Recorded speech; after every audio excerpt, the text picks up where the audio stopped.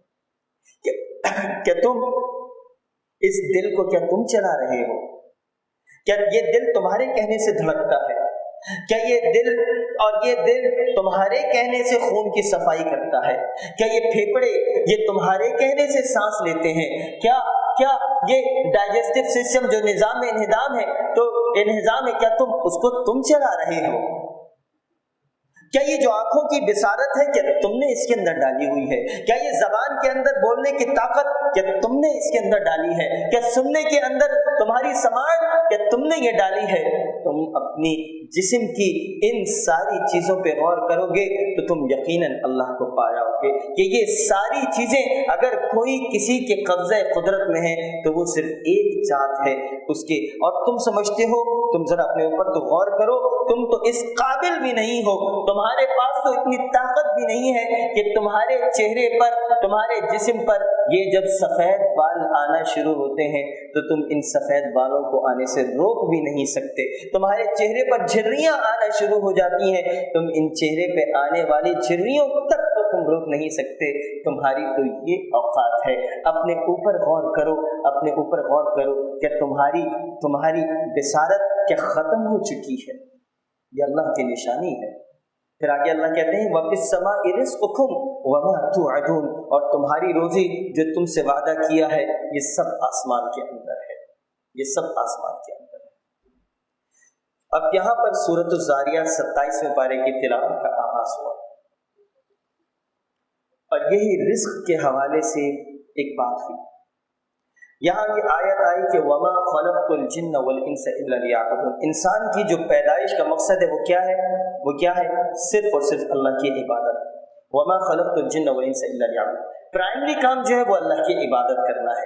جب اللہ تعالی نے اس دنیا کے اندر انسان کو بھیجا تھا تو سب سے پہلا جو گھر تھا وہ جنت تھا. جنت سے انسان کو نکلنا پڑا. آدم علیہ السلام کو وہ آیا تھا بدماش، وہ آیا تھا شیطان. اس شیطان نے کہا کہ تھوڑا سا کھا لو، تھوڑا سا کھا لو.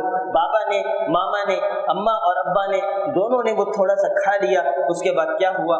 اللہ رب العالمین نے ان کے جسم سے ان کو بے لباس کر دیا اور دوسری چیز جو ان کو کی، ان کو جنت سے نکال کر اس دنیا کے اندر بھیج دیا. یعنی کہ ان کا جو اصل گھر تھا اس اصل گھر سے ان کو نکال دیا. تو آپ مجھے ایک بات بتائیے کہ ہمیں یا اس دنیا میں آدمی کو جب کسی کو اس کے اپنے اصل گھر سے کوئی نکالتا ہے تو اس کی زندگی کا پھر مقصد کیا ہوتا ہے؟ کیا ہوتا ہے اس کی زندگی کا مقصد؟ اس گھر کو واپس حاصل کرنا، اس گھر کو واپس حاصل کرنا.